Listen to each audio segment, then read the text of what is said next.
आज हम जानेंगे चौथ माता का उद्यापन हमें कैसे करना चाहिए, किस विधि से करना चाहिए, हमारे घरों में कैसे किया जाता था।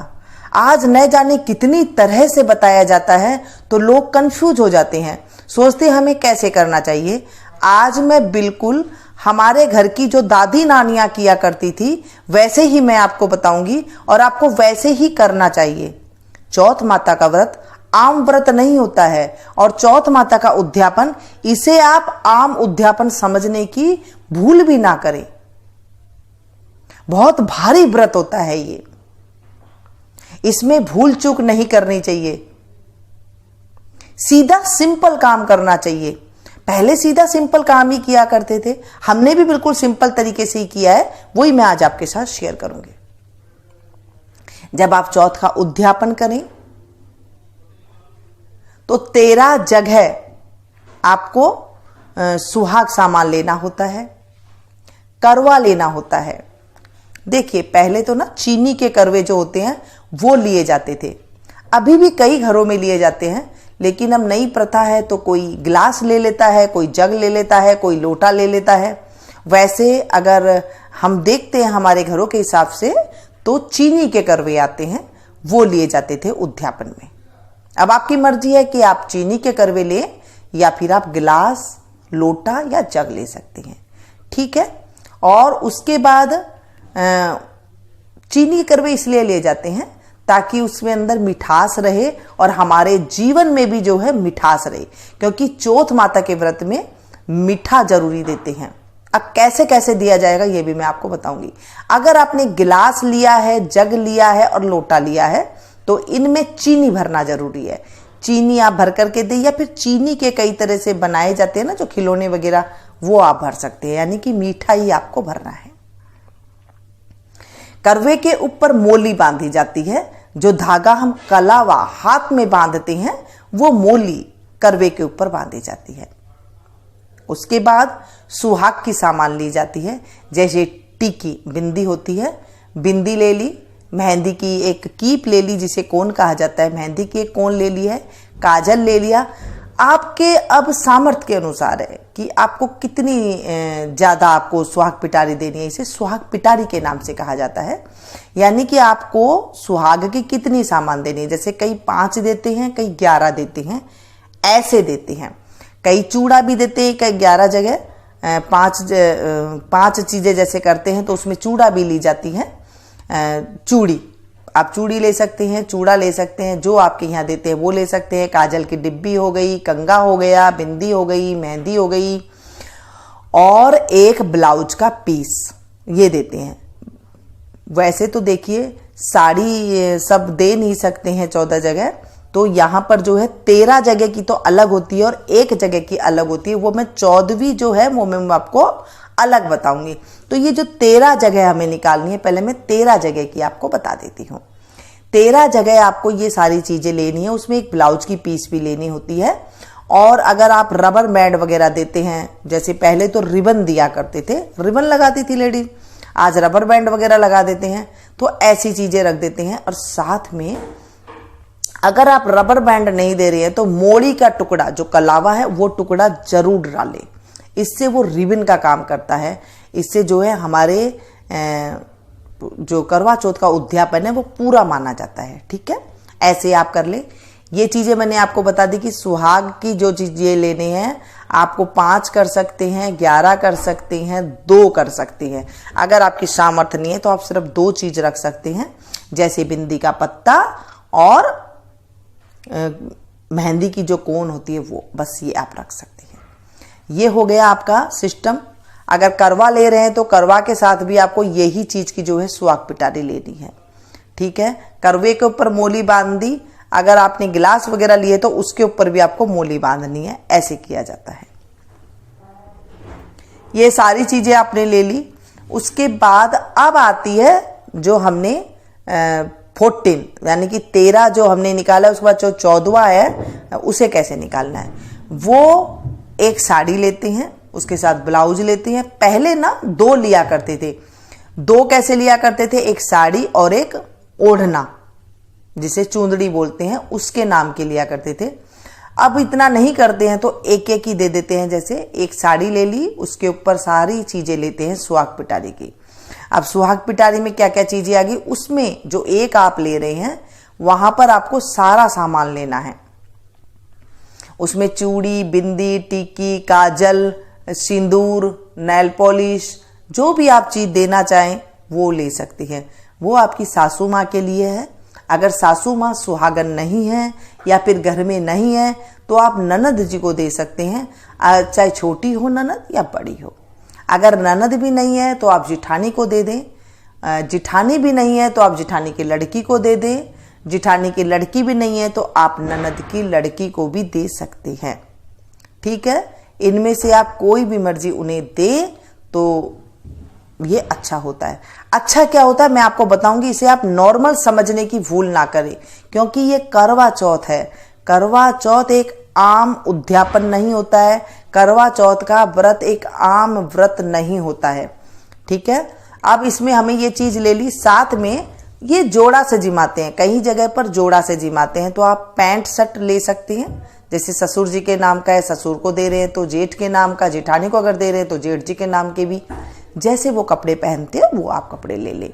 पैंट शर्ट और एक लिफाफे में रुपया, जैसे जितनी आपकी सामर्थ्य है उतने दे सकते हैं। कई घरों में 51 देते हैं, 101 देते हैं, 1100 देते हैं, 501 देते हैं। जैसे आपको देना है उस हिसाब से आप उसके अंदर, लिफाफे के अंदर पैसे डाल करके वो आप रख दे। वो हो गए ससुर जी के नाम के।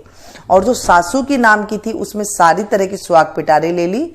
उसमें एक लौंग दिया जाता है, नाक का जो कोका जिसे बोलते हैं वो दिया जाता है, एक बिछिया जो चुटकी के नाम से भी जानते हैं ना, पैरों की उंगली में डालते हैं, वो लेते हैं, पाजेव ले लेते हैं।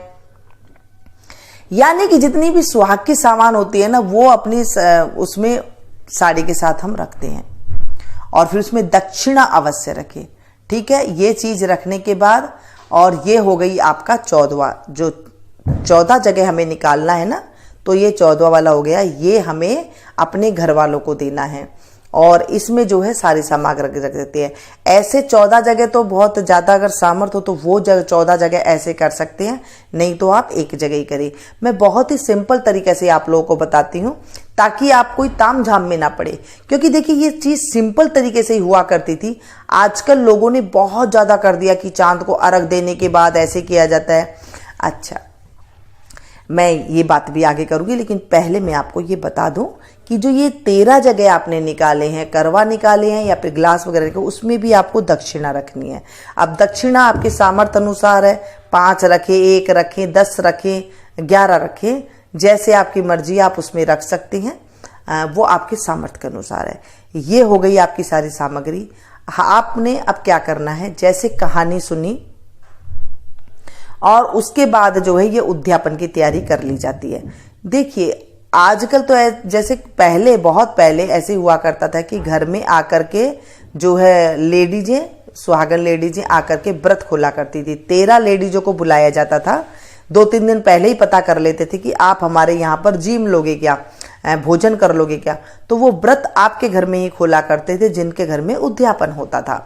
और अब तो ऐसे कोई करता नहीं है। कौन आएगा रात को 9-10 बजे तक भूखे और आपके घर में आकर के भोजन करेगा। अब ये रिवाज कहीं कहीं पर खत्म हो रहे हैं। पहले ऐसे रिवाज हुआ करते थे और आज भी कई घरों में, राजस्थानी में ये चलता है। अगर ऐसे नहीं है तो आप दिन में कर सकते हैं। देखिए दिन में जब इस टाइम पे आप कहानी सुनते हैं, वो हमारे यहाँ तो जैसे सुबह सुबह 12 बजे तक कहानी सुन लेते हैं और कई जगह पर शाम को 4-4:30 बजे तक सुनते हैं। तो अलग अलग सिस्टम है। आपके यहाँ जितने बजे कहानी सुनते हैं तभी करें। और कहानी सुनने के बाद आप ये सारा सामान रख लें। रखने के बाद उद्यापन करें। अब उद्यापन में वैसे तो खीर, वो क्या, सब्जी, हलवा और पूरी ये दी जाती है। साथ साथ पूरी कर दें, क्योंकि जितना एक आदमी खाता है ना उतनी आप रख सकते हैं। 5 पूरी रख सकते हैं, 7 पूरी रख सकते हैं। सगुन की पूरी तरीके से रखते हैं। थोड़ा हलवा रख देते हैं और थोड़ी सब्जी रख देते हैं, 1 कटोरी, इस तरह से रखते हैं। और उसमें दक्षिणा भी रख देते हैं। फिर ये जो सारा सामान है जो हमने 13 जगह पर ये सामान निकाला है, करवा वगैरह, वो भी उसमें रख देते हैं। ऐसे करके एक एक घर पहुंचाया जाता है। उससे पहले, पहुंचाने से पहले हाथ में संकल्प लेके बोलते हैं, वो संकल्प भी मैं आपको बताऊंगी। अब क्या है, आजकल ऐसे डरा दिया जाता है कि ये चांद के बाद करते हैं, ऐसे करते हैं, ऐसे कौन, आप रात को कहाँ जाओगे आप देने के लिए, ये काम दिन में ही करे जाते थे, तो दिन में ही आप कर सकते हैं। दिन में जाकर के जिन जिन को आपने न्योता दिया है उनके यहाँ पर दे सकती हैं। कई बार ऐसे होता है कि हम पूरी वगैरह इतनी जगह नहीं बना सकते हैं, तो आप लड्डू ला करके, जो लड्डू होते हैं वो 5-5 लड्डू लें, 4 लड्डू, 3 लड्डू, 2 लड्डू ऐसे नहीं लेते हैं, 5 लड्डू लेते हैं। ये सगुन होता है। 5 लड्डू आप मीठा में रखें, नमकीन ना लें, जब हम दे रहे हैं तो उसमें नमकीन नहीं लेते हैं, सिर्फ मीठा लेते हैं, क्योंकि ये आम उद्यापन नहीं है। जैसे मैंने पहले ही आपको बोला है कि ये आम उद्यापन नहीं है, ये करवा चौथ का उद्यापन है। आप थोड़ा सा, जो हमारी दादी नानियां थी उसी तरीके से अब जब आप देखेंगे करेंगे तो आप जो है उसमें फलीफूत होते हैं, यानी कि आपके घर में सुहाग की और बरकत की और बच्चों में जो है बढ़ोतरी, ये सारी चीज अच्छी तरह से होती है। ठीक है, आपने ये सारा सामान ले लेना है। अब आपको मैंने बताया कि पूरी, हलवा और सब्जी रख करके आप रखते हैं, तो ये 13 जगह आपको रख करके एक जगह रख लेना है, फिर उसके बाद जो है 13 जगह थाली में डाल देना है बाद में देते टाइम पे। ये सारा सामान आपने रखना है। नहीं तो आप लड्डू रख लें, जैसे मैंने दोनों तरीका आपको बता दिया था कि आप लड्डू एक एक डब्बा आप कर लें लड्डू का, वो आप रख लें।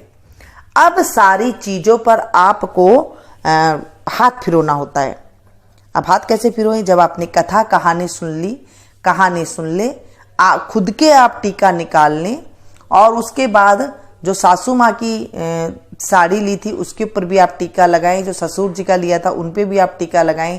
13 जगह आपने जो भी चीज ली है उन पे भी आप टीका लगाएं, और फिर थोड़ा सा जल हाथ में लें, थोड़ा सा पानी लें, और हो सके तो एक सिक्का ले लें। ले करके अब आप संकल्प करेंगे। कैसे संकल्प करेंगे, मास है अमुक मास, यानी कि कार्तिक का महीना, मास है कार्तिक का महीना, कौन सी चौथ है, करवा चौथ। करवा चौथ रविवार के दिन, आज मैं, जो आपका नाम है वो नाम लें, जो आपका गोत्र है वो गोत्र बोलें, आपकी पति का पति, मैं पति की पत्नी, जैसे मैं अपने, और उसके बाद मैं अपने सास ससुर की बहू, इस परिवार की मैं एक बहू हूं, और अपने पोता पोतियों की दादी हूं, और अपने दोइता दोइती की मैं नानी। इस तरह से बोल करके और बोलें, लेकर के जल जो ले रहे हैं उसमें बोलें, मैं ये उद्यापन आज कर रही हूं, हे करवा चौथ माता, आज मैं जो उद्यापन कर रही हूं, इस उद्यापन को आप स्वीकार करें। इसमें मैंने मेरी सास के लिए, जिनके लिए भी आप ले रहे हैं उनका नाम लें, उनके लिए मैंने साड़ी और सुहाग पिटारी निकाली है, ससुर जी के लिए निकाला है, मैंने जोड़ा से दोनों को जिमा रही हूं मैं, और साथ में जो है ये 13 सुहागनी औरतों को ये मैं दे रही हूं। हे माँ, मुझ पर कृपा करे, और ये जो मैं उद्यापन सामग्री निकाल रही हूं इसे आप स्वीकार करें। ऐसे करके आप 5 बार या 3 बार उसके ऊपर थोड़ा सा हाथ फिरा दें और वो जल को नीचे छोड़ दें। उसके बाद हाथ जोड़ लें। अब क्या है कि अगर आपके पास सास ससुर नहीं है, कई बार नहीं होते हैं, दूर हैं, या जेठ जिठानी दूर है, जिन्हें भी आप दे रही हैं वो दूर हैं, तो ये सामान को आप उठा करके आप रख लें, जब कभी मिले उन्हें आप दे सकते हैं। और ये जो 13 जगह आपने निकाले हैं, ये आप जिन घरों में आप पूछ करके आए थे उन्हें आप दे आए। बस इतना सिंपल काम ही हुआ करता था। लेकिन ध्यान रखें, जिनको आप दे रहे हैं उनके आप पैर छू करके आए, चाहे छोटी हो चाहे बड़ी हो, क्योंकि उस टाइम पे उनका जो पद होता है वो बड़ा होता है। ठीक है, चौथ माता के नाम से जब आप दे रहे हैं तो उनका पद बड़ा हो जाता है, और उन्हें आशीर्वाद लेकर के आप आए, और उसके बाद जो है शाम को आप जैसे पूजा करते हैं वैसे करें। कोई अलग से काम करने की जरूरत नहीं होती है, जितनी आपकी सामर्थ्य है इतना आप करें। हाँ, अगर आपके जहां आप कर रहे हैं उद्यापन, वहां पर आपका अगर कोई परिवार में रहते हो, भांडबेती रहती हो, जैसे ननद है ननद की लड़कियां या कोई है, उन्हें आप भोजन करने के लिए अवश्य बुला लें। जैसे शाम के टाइम पे भोजन अगर वो आ सकती हैं तो ठीक है, नहीं तो आपके घर में कर रहे हैं तो भी वो ठीक है, लेकिन आपको बोलने का आपका वो होता है कि भाई आप आ जाएं। तो वहां पर भान बेटियां रह करके जो है रात को कई बार व्रत भी जो है वहीं पर ही खोलते हैं, जैसे उद्यापन करते हैं, उद्यापन में ये चीज बोली जाती है। ठीक है, ये चीज करें। करवा चौथ माता से आप विनती करें, हे चौथ माता, ये जो मैं उद्यापन कर रही हूं, मेरे सुहाग की लंबी उम्र देना, मेरे ससुराल की मेरे परिवार में जो है मेरी बच्चों की बेल बढ़ाना और मेरे पियर की बेल बढ़ाना, कोई दुख का मुझे मुख ना दिखाना, कष्ट का मुझे मुख ना दिखाना। हे चौथ माता, मेरी कोई गलती हो गई तो माफ करना। ये व्रत किसने किया? सीता जी ने किया था राम जी के लिए, पार्वती माता ने किया था शंकर जी के लिए, ब्रह्माणी ने किया था ब्रह्मा जी को पाने के लिए, और राधा जी ने किया था कृष्ण जी के लिए। ये सारे ने व्रत किया था। तो हमने क्या, सबसे बड़ा कौन आया? जो हमने कथा सुनी है ना, कथा सुनते हैं, उसके अंदर जो चौथ माता का जो उद्यापन कर रही थी, उसने गलती से चांद देखा और उसे विश्वास था कि मेरा पति चौथ माता मुझे वापसी देगी और चौथ माता मुझसे नाराज है, माँ मुझसे नाराज है तो मुझे देगी। उसने रूठी माँ को मना लिया। तो ये चौथ माता के उद्यापन को, व्रत को आप आम ना समझे। मैं इसे आपके बार बार कह रही हूं, ये आम ना समझे। गलती हो जाती है तो बहुत ज्यादा भुगतना पड़ता है। ये समझ में बाद में आती है जब आप भुगत चुके होते हैं, क्योंकि जो हम कहानी सुनते हैं उसमें आपने देखा था ना, गलती करने के बाद कितनी उसने भुगतान करना पड़ा। तो ये आम व्रत नहीं है, इसे आम में ना लें। आप जो भी चीज दे रहे हैं आपकी सामर्थ्य के अनुसार दें। ऐसे नहीं कि ये लानी पड़ेगी, ये करनी पड़ेगी, ऐसे कुछ नहीं होता है। आप सिंपल तरीके से करें, कोई ज्यादा भागदौड़ या फिर इस तरीके से ना करें कि इधर का भी देखकर आप कर रहे हैं, इधर का भी देख करके आप कर रहे हैं, ऐसे ना करें। मैंने आपको पूजा विधि भी बिल्कुल सिंपल तरीके से बताई है कि हमें ज्यादा उसमें नहीं पड़ना चाहिए कि हम पट्टा लगा करके हम आपको बता रहे हैं कि आप ऐसे करें वैसे करें। ऐसे नहीं किया जाता है। जिनके यहाँ पर सिंपल तरीके से जैसे किया जाता था वैसे ही आप करें, किसी और को देख करके इधर उधर से नहीं करनी चाहिए। ऐसे करने से जब हमारे घर के जो रीति रिवाज है उसमें विघ्न बाधा पड़ती है, तो जो हमारे आज तक करते आए हैं और हमने उसे दूसरे तरीके से करने की जब कोशिश करते हैं तो उसमें न जाने कहां पर आपकी गलती हो जाती है और उसे भुगतान करना पड़ता है। ये चौथ माता का व्रत है। जब एक चौथ माता करते हैं उसके बाद एक और चौथ करते हैं, यानी कि 2 चौथ करते हैं। या तो कई लोग तो 4 चौथ करते हैं, नहीं भी कर सकते ना तो 2 चौथ करते हैं। जैसे एक करवा चौथ करी, उसके बाद आती है महा की चौथ, जो तिलकुटनी चौथ कहते हैं, महा के महीने में आती है, वो किया जाता, वो गणेश चौथ की जाती है। तो इसलिए 2 चौथ होती है। ये चीज का भी आप ध्यान रखें। ये नहीं कि सिर्फ जो हो रहा है करवा चौथ ही हो रही है उसके बाद आप चौथ ना करें। ये 2 करवा चौथ नियम से करी जाती है, जिससे जो है ये फलती है, जो हम सदा सुहागन रहते हैं। माँ से ऐसी कृपा करे, हे माँ मेरे पति की लंबी आयु दे, उन्हें कोई बीमारी ना देना और मेरा सुहाग सदा अमर रखना, और मैं जब इस दुनिया से जाऊं तो मेरे पति के कंधे पर जाऊं। ऐसी माँ से आराधना करना। ज्यादा ताम झाम में नहीं पड़ना है, सिंपल तरीके से करना है। अब जिनके पति नहीं है वो कैसे करे उद्यापन, वो भी कर सकती हैं। आपने कथा में पढ़ा है ना, बेटे की माँ भी कर सकती हैं। तो ये व्रत बेटे की माँ भी रखती हैं, बेटे के लिए, उम्र के लिए, लंबी उम्र के लिए। ये नहीं कि सिर्फ पत्नी ही रखती है, माँ भी रखती है, तो वो उद्यापन कर सकती हैं। उद्यापन में ये है कि अपनी बहू से या अपनी बेटी से वो संकल्प लिवा करके वहां पर छुड़वा दे और उसके बाद चौथ माता से जो है वो कर उद्यापन इस तरह से कर सकती हैं। ठीक है, देखिए मैंने सारी बातें बिल्कुल सिंपल तरीके से आपको घर की तरीके से बताई है, क्योंकि हमें ना आंखों को, हमारी जो आंखें हैं उसे हमें तमाशा देखने की आदत पड़ चुकी है कि मैं आपको जितनी ज्यादा कर करके बताऊंगी आप उतनी ज्यादा जो है मन में ऐसे आने लगेगा। ऐसे नहीं करना चाहिए।